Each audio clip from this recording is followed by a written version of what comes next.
Hello everyone. नमस्कार आप सभी लोगों को। जैसे कि हम स्पेशल थियरी ऑफ रिलेटिविटी हम स्टार्ट किए हैं, नया कोर्स ये पढ़ रहे हैं हम। तो हमने कल फर्स्ट लेक्चर किया था हमने इसका, और इसमें हमने जाना था।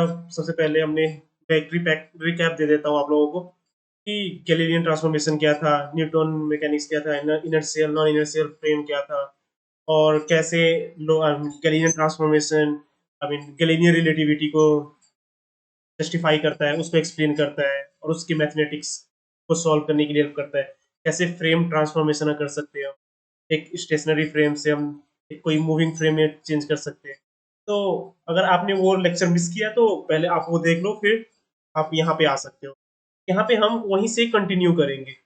सबसे पहले हम जो इम्पोर्टेंट चीज़ है वो रिकैप करते हैं। सबसे इम्पोर्टेंट है हमारा आइंस्टाइन के postulates special theory of relativity.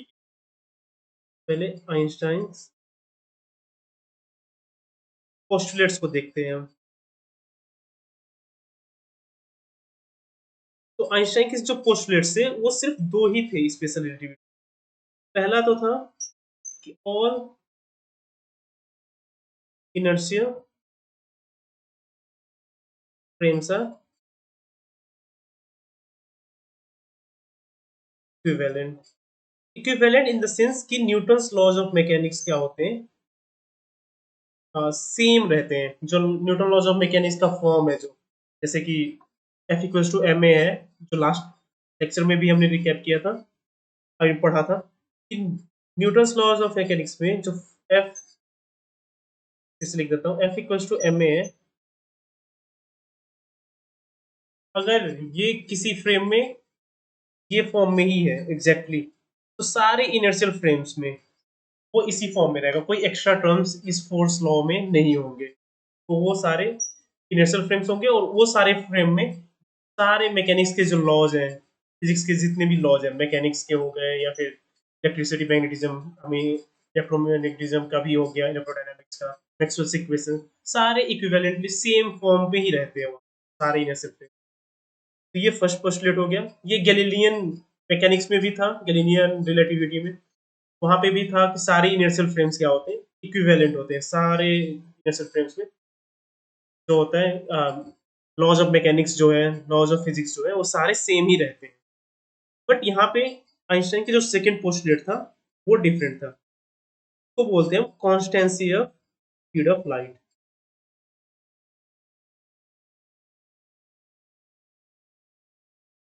ये बहुत ही बड़ा पोस्टुलेट है, और इसके वजह से ही जो रिलेटिविटी के जो भी बिजार वर्ल्ड है, जो भी नए प्रिडिक्शंस आते हैं, वो इस पोस्टुलेट की वजह से ही आते हैं। पोस्टुलेट्स क्या होते हैं, किसी भी थ्योरी के बेसिक एजम्पशंस होते हैं, जिसको हम एज्यूम करके आगे बढ़ते हैं। इसके कोई प्रूफ्स नहीं होते इनके, हम इनको एज्यूम करते हैं और इनके बाद हम थ्योरी को बिल्ड करते हैं। इतना सा है। तो जो आइंस्टाइन का रिलेटिविटी है, जो स्पेशल रिलेटिविटी है, उसमें सिर्फ दो ही पोस्टुलेट्स है, दो ही इनिशियल कंडीशन है जो हम सपोज करके चलते हैं कि वो ट्रू है, और वहां से हम सारे फिजिक्स के जो ये रिलेटिविटी के जितने भी लॉज है, जितने भी रिजल्ट्स हैं, वो सारे वहीं से आते हैं, वहीं से हम बिल्ड कर सकते हैं। तो सब ये दो आइंस्टाइन के पोस्टुलेट्स हो गए। अब यहाँ से हम सबसे पहला जो रिजल्ट आता है वो हम देख सकते हैं कि टाइम कांस्टेंट नहीं रहता, क्योंकि अगर स्पीड ऑफ लाइट कांस्टेंट रखना है हमें सारे फ्रेम्स में, तो टाइम सेम चल ही नहीं सकता। यही था आइंस्टाइन का सबसे बड़ा रेवोल्यूशन, यानी सबसे बड़ा जो बोल सकते हैं उनका थॉट थिंकिंग, जो आइडिया था, मेन आइडिया जो था उनका, कि अगर स्पीड ऑफ लाइट को कांस्टेंट रखना है सारे फ्रेम्स में, तो हमें टाइम को एब्सोल्यूट नहीं रख सकते, टाइम को चेंज करना होगा, टाइम के डेफिनेशन को। और टाइम क्या होगा, हर एक फ्रेम में डिफरेंटली एक्ट करेगा सबका। मेरे लिए टाइम अलग चल रहा होगा, मेरा दोस्त जो है सबके लिए, आई मीन हम एक्चुअली देखते भी है, हमारा करियर का भी होता है, कोई 25 में अच्छा करियर पा लेता है, कोई 30 जाता है, सबका अपना आई मीन ये फिलोसॉफिकल पॉइंट ऑफ व्यू से भी हम देख सकते हैं कि सबका अलग अलग ही टाइम चल रहा होता है। बट यहाँ पे फिजिक्स में भी कॉन्क्रीट मैथमेटिक्स के साथ भी क्या पता चला आइंस्टाइन की रिलेटिविटी में, कि सबका टाइम अलग चल रहा होता है। और ये टाइम किस पे डिपेंड करता है, रिलेटिव मोशन पे। अगर मैं ऐसे देखो कि मैं अगर 20 मीटर पर सेकंड की स्पीड से जा रहा हूँ, और मेरा दोस्त, सेम एग्जांपल, मेरा दोस्त एक है जो 40 मीटर पर सेकंड की स्पीड से जा रहा है, चल रहा है। यहाँ पे ग्राउंड घर है, घर के रेस्पेक्ट में रेफरेंस फ्रेम हमारा क्या हो गया, ये घर हो गया। तो मेरा 20 मीटर पर सेकंड की स्पीड से मैं चल रहा हूँ, तो मेरे लिए घड़ी, मेरा टाइम अलग चल रहा होगा। मेरा दोस्त 40 मीटर पर सेकंड की स्पीड से चल रहा है, उसका टाइम अलग चल रहा होगा। बट अगर मैं अपने घड़ी को अपने दोस्त के साथ कंपेयर करूं, तो मैं क्या देखूंगा कि हमारा जो रिलेटिव चेंज होगा वो सिर्फ हमारे रिलेटिव स्पीड पे डिपेंड करेगा। उसके 40 मीटर पर सेकंड की स्पीड से नहीं चेंज होगा, मेरे 20 मीटर से नहीं होगा इफेक्ट, हमारे डिफरेंस से इफेक्ट होगा कि हम दोनों के बीच का रिलेटिव स्पीड कितना है। जैसे मेरा दोस्त मेरे मुझसे 20 मीटर पर सेकंड की स्पीड से ज्यादा जा रहा है, रिलेटिव स्पीड हमारा ये है, v12 कर देता हूँ मैं, मेरा दोस्त 1 हो गया, ये सपोज 1 है और ये 2 है, मैं 2, तो मेरे दोस्त का स्पीड मेरे रिस्पेक्ट कितना है, 20 मीटर पर सेकंड है। तो हमारा जो रिलेटिव टाइम है वो 20 मीटर पर सेकंड की स्पीड से चेंज होगा। आई मीन इसके तो एक फॉर्म आएगा जिसको हम लोरेंज फैक्टर बोलते हैं, तो आगे हम डिराइव करेंगे अभी तुरंत ही इसके बाद ही। बट ये बेसिक हो गया। अगर जैसे ही मैं देखूं कि अगर मैं 20 मीटर पर सेकंड की स्पीड से जा रहा हूँ, मेरा दोस्त भी सपोज अगर 20 मीटर पर सेकंड की स्पीड से जा रहा है, तो हमारे बीच में जो रिलेटिव वेलोसिटी है वो क्या होगा, जीरो होगा। हम दोनों सेम ही स्पीड से चल रहे हैं और सेम डायरेक्शन में जा रहे हैं। तो इस टाइम पे क्या होगा, हमारे घड़ियां जो होंगी, हमारे घड़ियां जो होंगे, टाइम जो चल रहा होगा वो सेम चलेगा, कोई डिफरेंस नहीं होगा। तो टाइम का जो डिफरेंस होगा वो सिर्फ रिलेटिव स्पीड पे डिपेंड करेगा, कोई एब्सोल्यूट स्पीड से नहीं, क्योंकि एब्सोल्यूट स्पीड तो होता भी नहीं है वैसे भी, सारे रेफरेंस फ्रेम में ही होता है। और यहाँ पे वो डिफाइन भी आई मीन यहाँ पे एक्चुअली आ भी रहा है, हमारा जो स्पीड है सिर्फ हमारे रिलेटिव स्पीड से ही हमारा टाइम चेंज करे, और कोई फैक्टर नहीं है दूसरा। तो ये हो गया हमारा आइंस्टाइन के पोस्टुलेट्स दो। अब इसके बेसिस पे हम सारी चीजें अब आगे कर सकते हैं। तो सबसे पहले हम देखते हैं कि टाइम कैसे डिफर करेगा। तो सबसे पहले हम एक लाइट क्लॉक को डिफाइन करें। लाइट, अभी लाइट क्लॉक क्या होता है?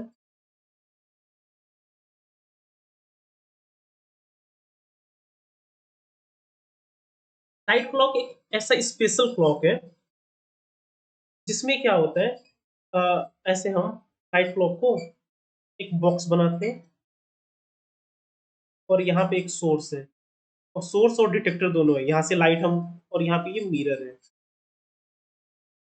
तो लाइट क्लॉक क्या होता है कि यहाँ से एक ये सोर्स लाइट इमिट करेगा, यहाँ जाएगा लाइट, और यहाँ से रिफ्लेक्ट होके फिर वापस आएगा। तो ये जितना टाइम लगा इसको, वो क्या होगा, हमारा 1 सेकेंड होगा। इमिशन के बाद से वो रिफ्लेक्ट होके फिर से जब, आई मीन यहाँ पे जब डिटेक्ट होगा डिटेक्टर में स्टार्टिंग पॉइंट पे ही, तो ये जितना टाइम लगेगा लाइट को रिफ्लेक्ट होके वापस आने में, इसको हम डिफाइन करते हैं 1 सेकेंड। यहाँ पे हम ऐसे ही लाइट क्लॉक में ऐसे डिफाइन करते हैं। तो ये हमारा लाइट क्लॉक हो गया ऐसे। तो अभी जो लाइट क्लॉक होगा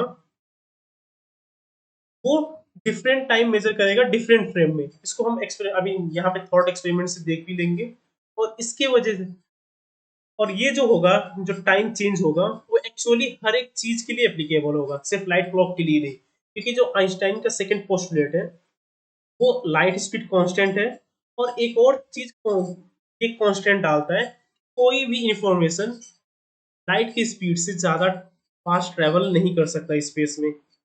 वो लाइट की स्पीड से या फिर उससे स्लो, बट उससे फास्ट कभी भी नहीं हो सकता। तो इससे क्या होता है, कोई भी चीज जो चलेगा वो आई मीन ये जो लाइट क्लॉक चल रहा है, जितना टाइम ये मेजर करेगा, सारे क्लॉक्स भी उतना ही टाइम मेजर करेंगे। कि अगर क्लॉक्स अगर सेम टाइम मेजर नहीं किए, हम पता कर लेंगे कि एक फ्रेम दूसरे फ्रेम से डिफरेंट है, तो इनर्शियल फ्रेम का जो फर्स्ट पोस्टुलेट है वो रॉन्ग हो जाएगा, फिर वो डिफाई करने लगेगा। तो अगर दोनों पोस्टुलेट्स अगर हम कंसिस्टेंट रखें, तो ये जो लाइट क्लॉक जितना मेजर करेगा, बाकी नॉर्मल क्लॉक्स जो हम रिस्ट वॉच पहनते हैं, हमारे घर में घड़ियां हैं, एटॉमिक क्लॉक्स हैं, या फिर कुछ भी क्वार्ट्ज क्लॉक्स होते हैं, एटॉमिक क्लॉक्स तो लेबोरेटरीज में होते हैं, तो ये भी जितना टाइम मेजर करेंगे वो सेम ही रहेगा जो लाइट क्लॉक मेजर करेगा। तो लाइट क्लॉक हम इसलिए बनाए क्योंकि इसके साथ हम कैलकुलेशंस कर सकते हैं इजीली। तो यहाँ पे अभी देखते हैं हम कि ये लाइट क्लॉक को हम यूज करके टाइम डायलेशन, टाइम कैसे डिफर करता है। एक्चुअली आइंस्टाइन ने तो बोल दिया कि टाइम सेम नहीं रह सकता, बट कैसे डिफर करेगा डिफरेंट फ्रेम्स में, वो हम यहाँ पे अभी मैथमेटिकली डिराइव करके देखते हैं। सबसे पहले हम लेते हैं एक स्पेसशिप, स्पेसशिप ही रहेगा। और इस स्पेसशिप में क्या करते हैं हम, स्पेसशिप हो गया, ये v स्पीड से आगे की तरफ जा रहा है, और ये अर्थ हो गया फ्रेम। यहाँ पे मैं खड़ा हूँ, इसके अंदर मेरा दोस्त और उसका लाइट क्लॉक है। लाइट क्लॉक कैसे,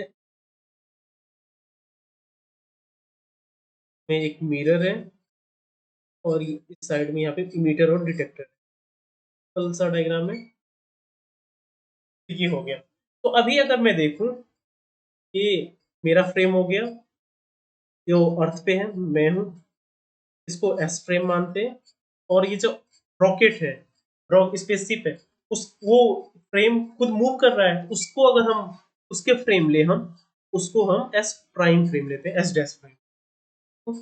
तो अभी हम देखते हैं कि इन दोनों, मेरे हिसाब से मेरे पास भी एक लाइट क्लॉक है, तो मेरे सेम ही लाइट क्लॉक जो मेरा दोस्त लेके गया है, एग्जैक्टली वैसा ही मेरे पास भी एक लाइट क्लॉक है, सेम मैन्युफैक्चरिंग। तो इसमें भी ये मिरर है, और लाइट ऐसे रिफ्लेक्ट हो रहा है। तो अभी देखते हैं कि ये दोनों फ्रेम्स के लिए अब अलग अलग देखते हैं।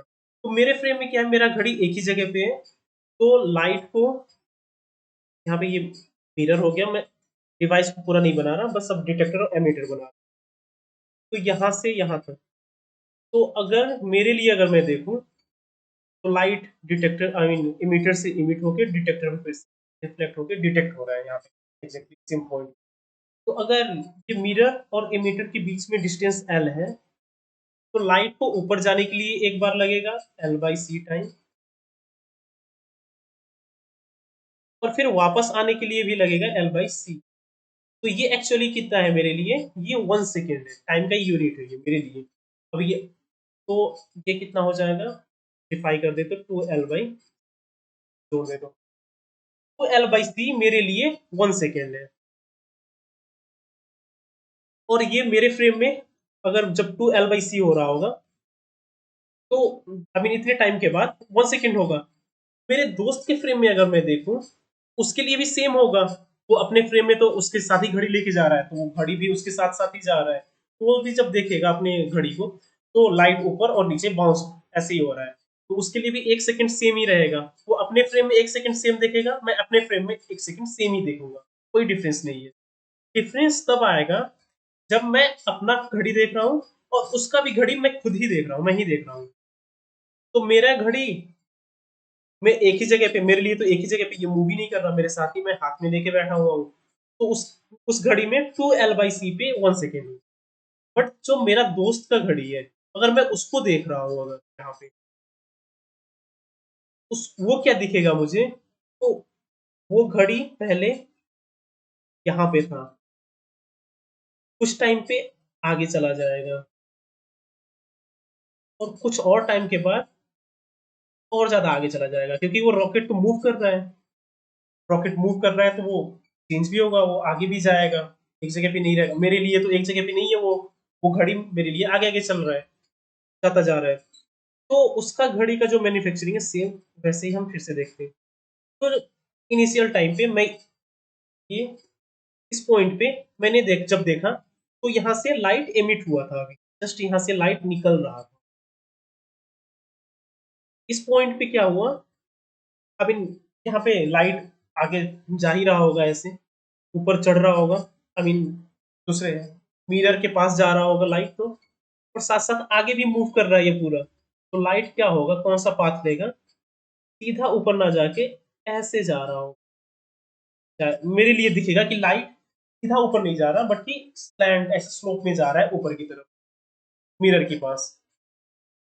क्योंकि लाइट एक तो इस एमिटर ने तो सीधे ऊपर फेंका है, बट जो रॉकेट है, रॉकेट खुद भी आगे जा रहा है, तो लाइट आई मीन अपने फ्रेम में तो ऊपर ही जा रहा है, बट मुझे क्या दिखेगा कि वो लाइट ऊपर जाने के साथ साथ राइट साइड में भी मूव कर रहा है, तो लाइट का पाथ सीधा ऊपर ना होके ऐसे होगा, और एक टाइम के बाद क्या होगा, वो यहाँ पे मिरर पे जाके स्ट्राइक करेगा और फिर रिफ्लेक्ट बैक होगा, और फिर से जब रिफ्लेक्ट भी हो रहा होगा तो फिर से सेम पाथ ही ऐसे नीचे की तरफ आएगा, सीधा ऊपर नहीं जाएगा ऐसे, सॉरी सीधा नीचे नहीं आएगा, क्योंकि रॉकेट आगे भी जा रहा है और मेरा दोस्त को पता है कि लाइट तो ऊपर नीचे जा रहा है, तो मतलब एक टाइम पे वो जब इमिट हुआ तो यहाँ से इमिट हुआ, फिर ऊपर जाके मिरर के साथ वो इंटरसेक्ट भी किया है, रिफ्लेक्ट मिरर से ही हुआ है, मेरा दोस्त तो सही वही देखा है, तो मेरे लिए भी ये तो क्या ऑब्जर्वेशन तो सेम ही होने चाहिए, दो फ्रेम्स में जो ऑब्जर्वेशन होंगे, फिजिक्स के लॉज होंगे वो तो सेम ही रहेंगे, और जो एक्चुअल इम्पैक्ट्स होंगे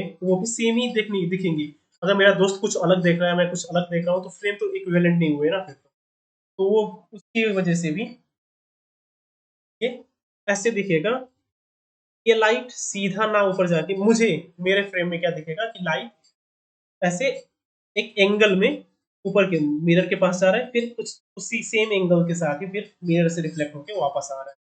तो अगर हम इसको ड्रॉ करें, एक ट्रायंगल बना दे ऐसे, सारे लाइन नहीं, ऐसे बना देता हूँ मैं, तो ये जो होगा ये मिड पॉइंट, अगर आप देखोगे तो ये ट्रायंगल और ये ट्रायंगल, ये दोनों क्या होंगे, सेम ही होंगे, क्योंकि सिमेट्री है, लाइट का सेम स्पीड और हमारा रॉकेट का भी सेम स्पीड ही रख रहे हैं हम, स्पीड चेंज नहीं हो रहा, तो ऊपर जाने का जैसे जा रहा है नीचे भी सेम तरीके से आएगा, कोई चेंजेस नहीं होंगे एंगल में, तो ये पूरा सिमेट्रिक होगा सेम, तो ये ट्रायंगल पूरे इक्वली होंगे। तो अभी हम यहाँ पे ऑब्जर्वेशंस देखते हैं क्या होगा, कि जो मेरे दोस्त के लिए टाइम होगा वो कौन सा होगा, और मेरे लिए जो टाइम होगा, जैसे मैं लाइट को कौन से पाथ पे देख रहा हूँ, यहाँ से यहाँ जा रहा है, फिर ये मिरर से रिफ्लेक्ट होके यहाँ आ रहा है, तो मेरे लिए जो टाइम था उसको मैं सॉरी यहाँ पे सिंबल लिख देता हूँ टी नॉट, मेरे लिए जो मेरा टाइम था वो मेरे लिए स्पेशल टाइम है, वो मेरे लिए ही चल रहा है, बस मेरे हिसाब से ही चल रहा है, मेरे स्पीड के रिलेटिव, तो वो मेरे लिए मैं स्पेशल है, तो इसलिए मैंने उसको टी नॉट दे दिया, और जो मेरा दोस्त का घड़ी चल रहा है उसका टाइम क्या होगा, उसको मैं टी मान लूंगा, दोनों का टाइम अलग अलग है, मेरे लिए जो टाइम चल रहा है वो टी नॉट है, मेरा स्पेशल टाइम, और मेरे दोस्त का जो टाइम है वो दोस्त का जो टाइम चल रहा है,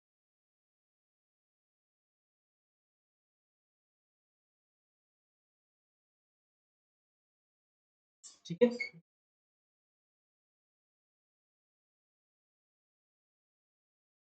तो जस्ट अ सेकेंड, नोटेशन को हम ऐसे रखते हैं, तो हमारा जो एक्सप्रेशन आएगा वो वेल नोन एक्सप्रेशन आएगा, तो जैसे कि मैं अपना टाइम, तो ये रॉकेट मूव कर रहा है, रॉकेट मूव कर रहा है तो वो उसके फ्रेम में जो टाइम होगा उसको हम टी नॉट मानते हैं, रॉकेट के फ्रेम का टाइम, और जो मैं वो टाइम मेजर करूंगा उसको मैं टी मानता हूँ,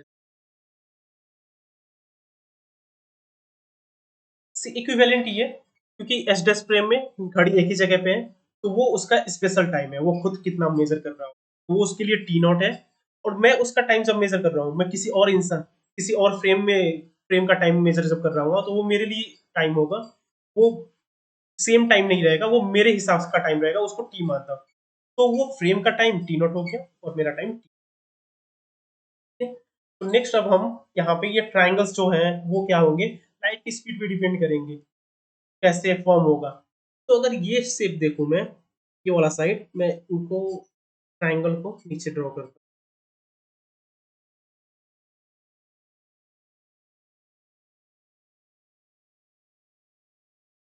हूँ, तो ए बी की पॉइंट मान, तो ए बी का जो, और ये हमारा जो है घड़ी मेरा और मेरे दोस्त का सेम था, तो ये जो मिरर, ये तो मिरर है, ये मिरर है ऊपर, तो यहाँ इस फिगर में देखो आप, तो ये मिरर हो गया, मैं चेंज करता हूँ तो देख,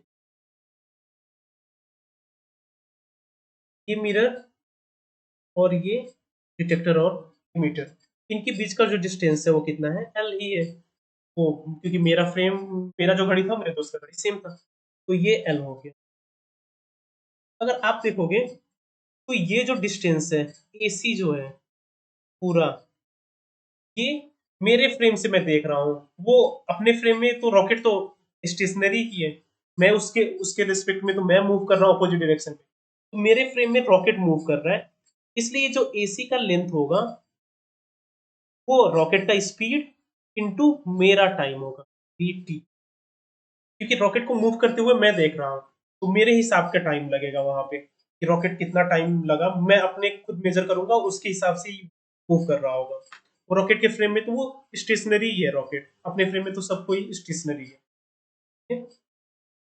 और फिर ये जो ए बी होगा, ये ए बी क्या होगा, ये ए बी और A B C, A B और ए सी क्या होंगे, इक्वल होंगे, क्योंकि लाइट को सेम ही पाथ लग रहा है, सेम पाथ फॉलो कर रहा है, सिमेट्री है पूरा। और ये जो ए बी है वो क्या होगा, सी टाइम्स बाई टू, और ये भी सी टाइम्स टी बाई टू। मेरे फ्रेम में, मेरे फ्रेम में क्या हो रहा है, ये लाइट का जो मोशन है, ये जो ऑब्लिक पाथ फॉलो कर रहा है वो मेरे फ्रेम में कर रहा है, वो आई मीन वो रॉकेट के फ्रेम में तो लाइट ऊपर नीचे ही बाउंस हो रहा है बस, उसके अपने फ्रेम में, तो मेरे फ्रेम में क्या हो रहा है, वो स्लैंटिंग ऐसी डायरेक्शन में जा रहा है, तो ये वाला जो टाइम लूंगा मैं, ये क्या हो जाएगा, टी बाई टू, ये मेरे फ्रेम में टाइम होगा। ठीक है? तो अभी ये जो स्पीड, आई मीन ये टाइम जो है, तो हम मैं ये टी बाई टू क्यों हुआ, क्योंकि मेरे फ्रेम में ये यहाँ से ए से सी तक आने में टी टाइम लग रहा है, तो ए से बी तक जाने के लिए हाफ टाइम लगेगा उसका, और बी से सी आने के लिए हाफ टाइम, पूरा मिला के one by two, T by two plus T by to, total T हो जाएगा, तो ये मेरे फ्रेम का टाइम हो गया। तो अगर अभी यहाँ पे हम देखें तो रॉकेट के खुद के फ्रेम में उसका टाइम कितना होगा, टी नॉट कितना होगा, वो होगा टू एल बाई सी, अपने फ्रेम में जो हम, मैंने टाइम मेजर किया था अपने फ्रेम में, रॉकेट भी अपने फ्रेम में सेम ही टाइम मेजर करेगा, आई मीन हमारे पर्सनल घड़ीज में, बट मैं जब उसका घड़ी देख रहा हूँ तो मुझे दिखेगा कि उसका घड़ी अलग तरीके से चल रहा है, उसमें अलग टाइम हो रहा है, और मेरे घड़ी में अलग टाइम।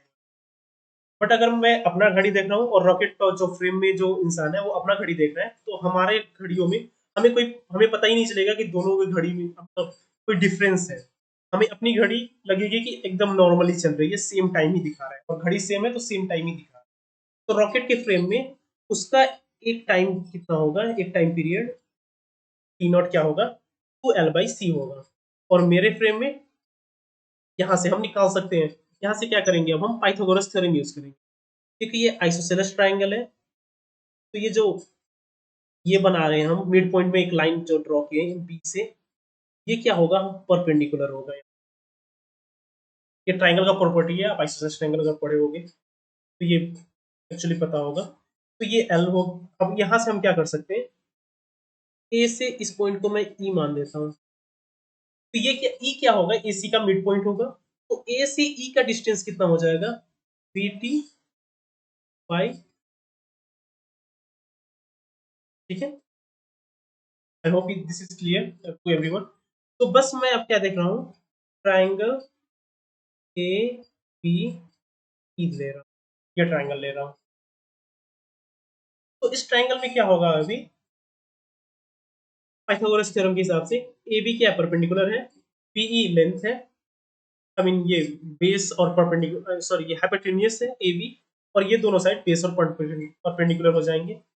पाइथागोरस थ्योरम के हिसाब से क्या हो जाएगा, ये L square plus B T by two whole square plus to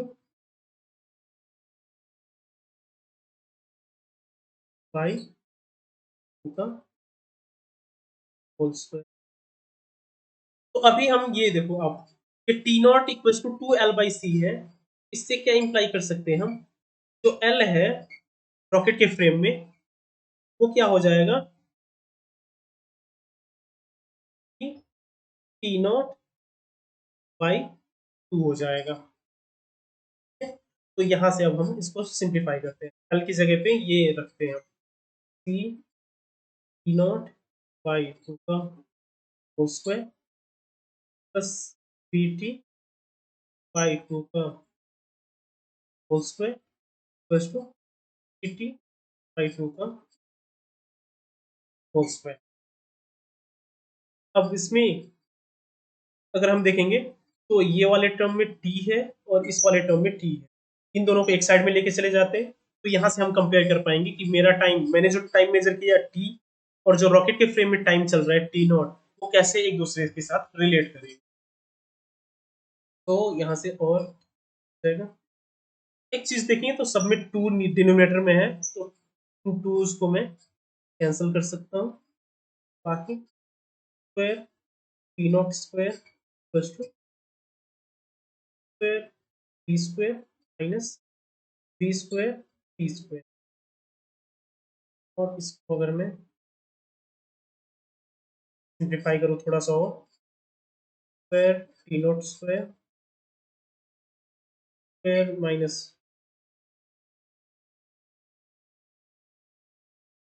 यहाँ से अगर मैं स्क्वायर को सिर्फ एक साइड में, इस स्क्वायर को इस साइड में रखता हूँ, हो जाएगा C divide by square minus B square T not square. Last में क्या करते हैं, अभी हम दोनों तरफ अंडर रूट ले लेते हैं, plus two under root square divided by square minus B square T nought, दोनों तरफ अंडर रूट ले लिए तो टी स्क्वायर पे कट जाएगा इनको। अब इसको थोड़ा सा सिंप्लीफाई कर देते हैं, जो वेल नोन फॉर्म है इसका उसके फॉर्म में, लोरेंस फैक्टर के फॉर्म में, वो हो जाएगा इक्वल्स टू, ये वाला जो अंडर रूट में पार्ट जो है हमें क्या करते हैं, न्यूमरेटर और डिनोमिनेटर को सी स्क्वायर से डिवाइड कर देते हैं, तो आपका आ जाएगा C square divide by C square, ऊपर न्यूमरेटर में 1 बच जाएगा, डिनोमिनेटर में C square by C square ये 1 हो जाएगा, बट ये वी स्क्वायर को डिवाइड करेंगे सी स्क्वायर से, V square by C square ये रह जाएगा। तो ये हो गया हमारा फाइनल फॉर्म, ये होता है हमारा टाइम डायलेशन का इक्वेशन। इसको हम लोरेंज, आई मीन जो होता है लोरेंज ट्रांसफॉर्मेशन जो होता है, अगर आप पहले भी पढ़े हो, स्पेशल रिलेटिविटी बुक्स देखे हो, कोर्सेज की हो, तो आपको पता होगा कि लोरेंज ट्रांसफॉर्मेशन भी एक होता है जो हम आगे करने वाले हैं, उससे भी हम ये टाइम डायलेशन का फॉर्मूला निकाल सकते हैं, और एक सिंपल एजम्पशन से भी हम ये टाइम डायलेशन का फॉर्मूला निकाल सकते हैं। हमने क्या यूज किया, स्पीड ऑफ लाइट कांस्टेंट होता है और सारे फ्रेम ऑफ रेफरेंस इक्विवेलेंट होते हैं, बस ये दो एजम्पशन से हमने ये टाइम डायलेशन का फॉर्मूला निकाल दिया। और ये रियली रियली बहुत ही बड़ी चीज कि टाइम हर एक फ्रेम में डिफरेंट डिफरेंट होता है। अब इस इक्वेशन का मीनिंग हम एक बार देख लेते हैं, कि जब क्वेश्चंस आएंगे तो आपको ये एक्सप्रेशन याद रखना है टाइम डायलेशन का, और इसके मीनिंग्स क्या है, और इसको इस फॉर्मूले को यूज कैसे करना है हमें क्वेश्चन सॉल्व करने के लिए, ये ज्यादा इंपॉर्टेंट। सबसे पहले हम देखते हैं जो हमने सोचा था, हमने जो एजम्पशंस लिए थे, जो स्टार्टिंग पॉइंट हमने लिया था, वहीं से आप देख सकते हो कि जो हमने एज्यूम किया था, टी नॉट क्या है, टी नॉट वैसा टाइम है, वो टाइम है जो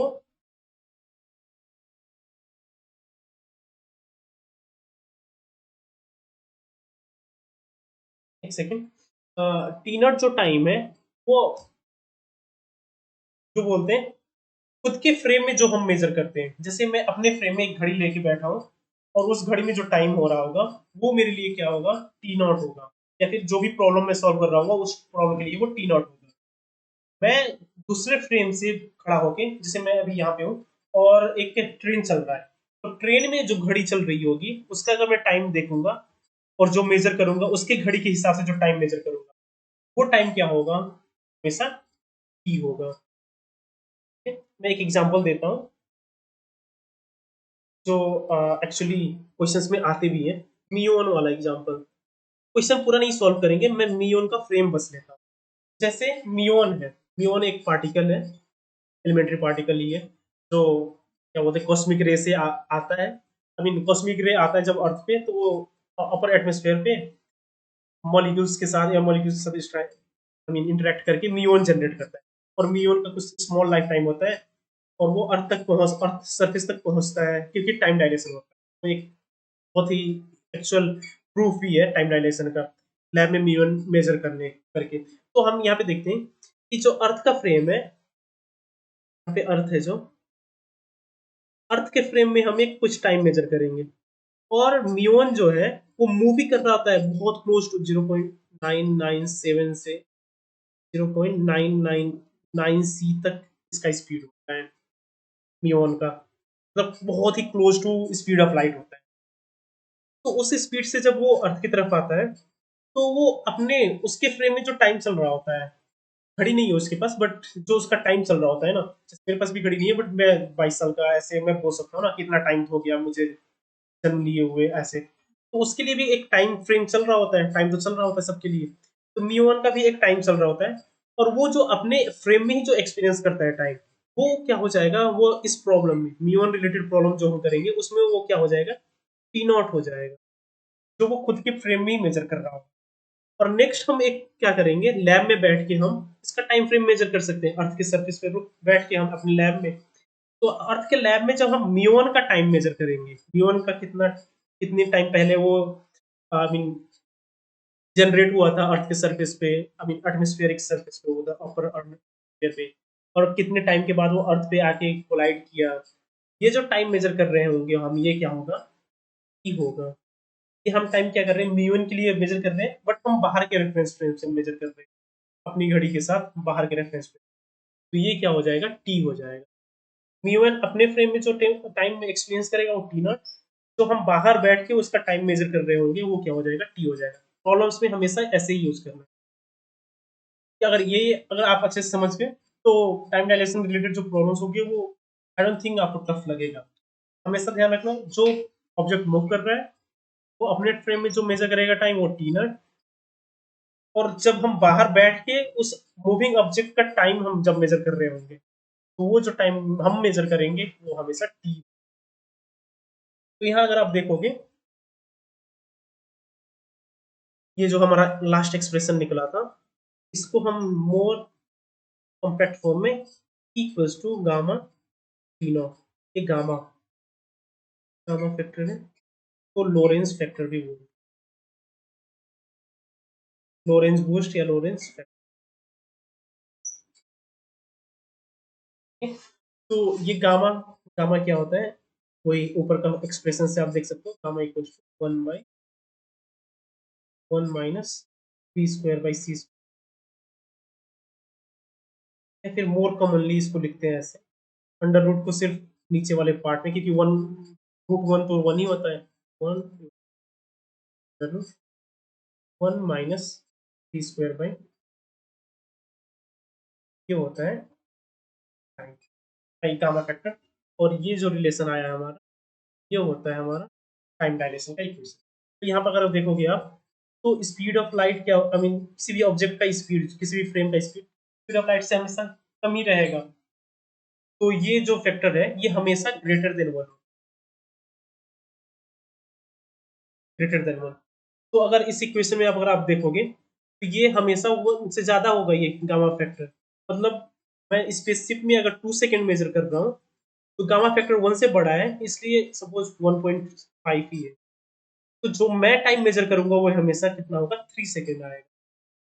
आप देख सकते हो ये 1 से हमेशा बड़ा है, इसलिए टी नॉट, टी क्या होगा, हमेशा टी नॉट से बड़ा ही नंबर आएगा। मतलब क्या हो रहा है कि मैं अगर मेरे लिए 4 सेकंड पास हो गए हैं, 3 सेकंड पास हो गए हैं, बट स्पेस में जो इंसान है उसके सिर्फ 2 ही सेकंड पास हुए होंगे उतने टाइम में, जब तक मेरे घड़ी में 3 सेकंड हो चुके हो। मतलब उसका टाइम एक्चुअली कम टाइम, अब उसका घड़ी जो है वो कम टाइम मेजर कर रहा है हमारे लिए, हम जब देख रहे हैं एक्चुअली वो सेम ही रेट पे चल रहा होगा। स्पेसशिप में जो घड़ी होगा, मेरा घड़ी होगा, एक्चुअली अगर मैं खुद लेके, अगर मैं यहाँ पे अपना घड़ी देख रहा हूँ और मैं अपनी घड़ी लेकर फिर से स्पेसशिप में भी जाऊँ, और स्पेसशिप को मैं स्पीड ऑफ लाइट के पास से हम अगर मैं चलाने लगूँ, तो मैं अगर घड़ी देखूंगा अपना घड़ी, वो टाइम कोई डिफरेंस नहीं फील होगा, मुझे कोई पता नहीं चलेगा कि मेरा घड़ी स्लो या फास्ट है। ये तभी हम एक्सपीरियंस करते हैं जब हम अपना फ्रेम का टाइम देखते हैं और दूसरे फ्रेम का टाइम के साथ हम कंपेयर करते हैं।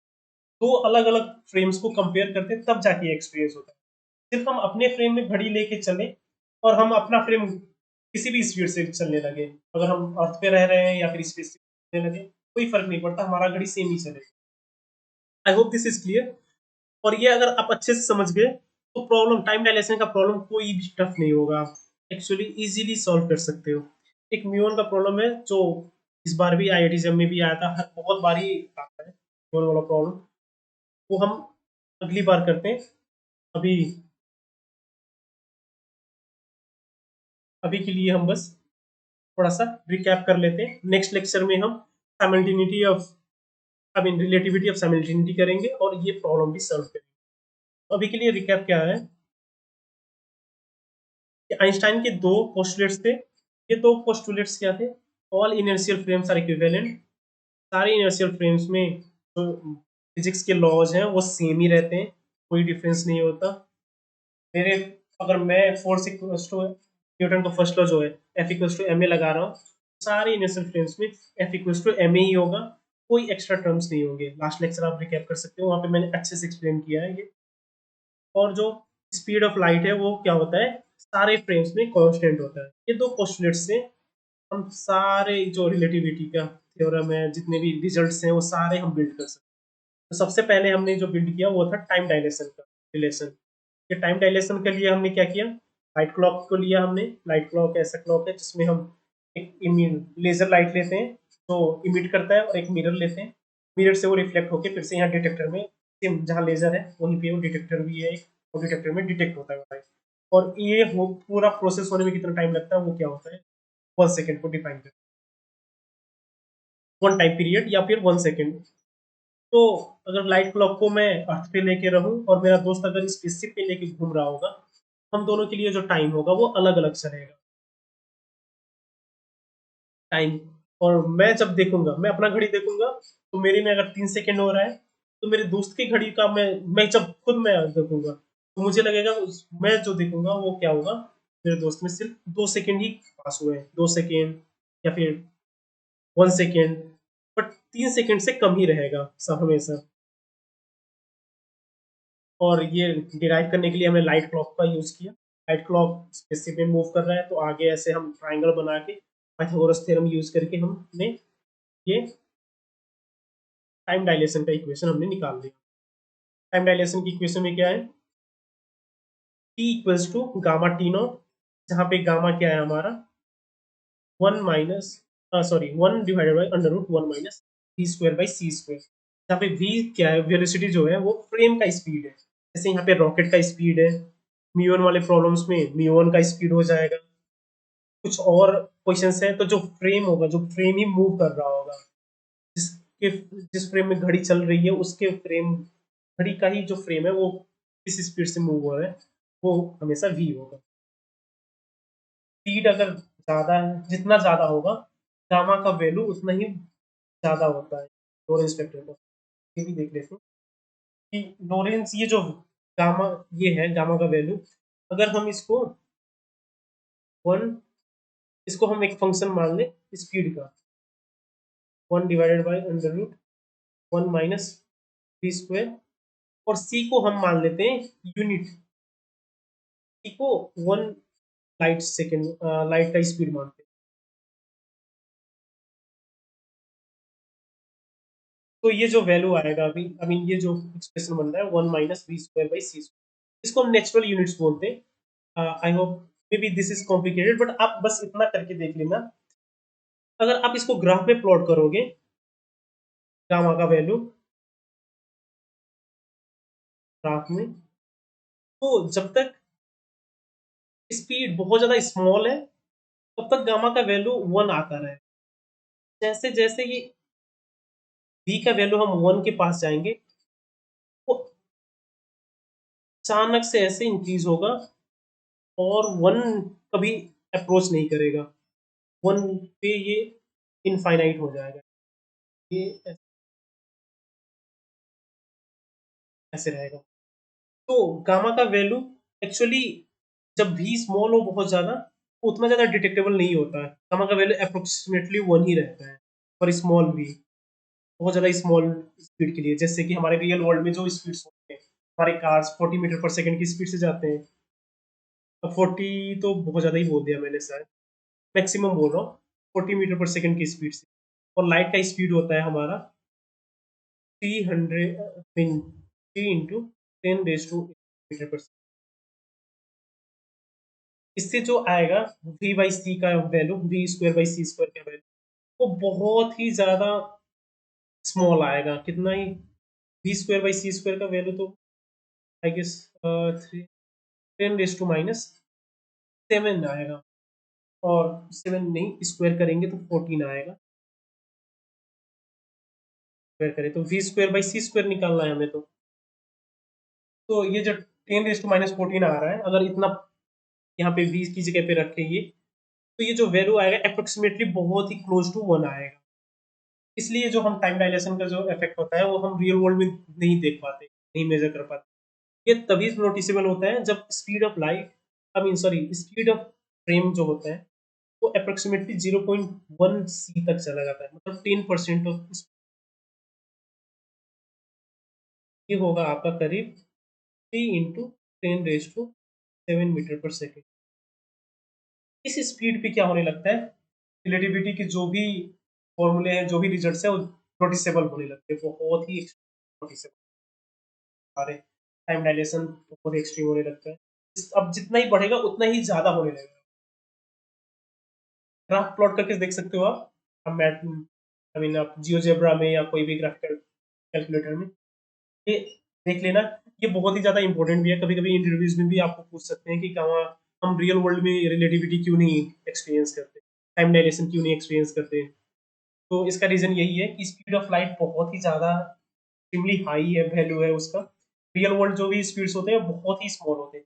40 मीटर पर सेकंड तो नॉर्मल मैक्स कार का स्पीड मैक्स बोल रहा हूँ मैं। और private jets, I mean rockets जो होते हैं, ये भी उतना कुछ खास स्पीड से नहीं जा रहे होते हैं। ये बहुत ज़्यादा नोटिसेबल नहीं होता। ये न्यूयॉन्स के लिए, ऐसे रेज के लिए, फिर न्यूट्रिनोज का स्पीड जो होता है वो भी बहुत ज़्यादा close to speed of light होता है। इन सारे फॉर्म्स में, सारे जगहों पे बहुत ज़्यादा नोटिसेबल। आज के लिए अब यहीं तक करते हैं। I hope this lecture was really clear to you. और अभी मैं कक्षास पे भी जुड़ने वाला हूँ, तो कक्षास पे सारे आई जैम, TIFR, ये सारे प्रिपरेशन के जो कोर्सेज होते हैं वो भी मैं लूंगा। आई होप आपको अच्छा लगा। और अच्छे से प्रिपेयर करना है तो आप हमारे साथ जुड़ सकते हैं। कक्षास पे पहले से ही सानू अरोड़ा सर अच्छे से सारे कोर्सेज पढ़ाते हैं। उनका तो एक्सपीरियंस भी बहुत ज़्यादा ही रह चुका है। बहुत सारे लोगों को उन्होंने IITs के सपने पूरे किए हैं, IITs के, TIFR के, आई मीन ऐसे प्रेस्टिजियस प्लेसेस तक पहुंचाए। और प्रिपरेशन के लिए आपको गाइडेंस प्रॉपर चाहिए होता है। Guidance really matters. आप यूट्यूब से खुद सेल्फ स्टडी करने जाओगे तो मोटिवेशन नहीं बनता। बट आप जब एक गाइड, प्रॉपर गाइडेंस में होते हो, एक फिक्स टाइमलाइन ही बनता है। अगर हमारे साथ जुड़ते हो, जैसे तो मैं हमेशा रात को 9 बजे क्लासेस लूंगा, सानू अरोड़ा सर भी, उनका टाइम टेबल होता है अपना। तो वो टाइम टेबल के हिसाब से जब आप पढ़ने लगोगे तो डिसिप्लिन मेंटेन करना भी ईजी हो जाता है। आप कंसिस्टेंटली पढ़ सकते हो। तो आप कोर्सेज भी, नए नए बैचेस भी लॉन्च हो रहे हैं, आप चेक कर सकते हो एक बार और ज्वाइन कर सकते हो। I hope will see you again. Next lecture में हम रिलेटिविटी ऑफ साइमल्टेनिटी करने वाले हैं और टाइम डायलेशन रिलेटेड कुछ प्रॉब्लम्स जो IIT जैम में, TIFR में प्रॉब्लम्स आ चुके हैं वो भी सॉल्व करें।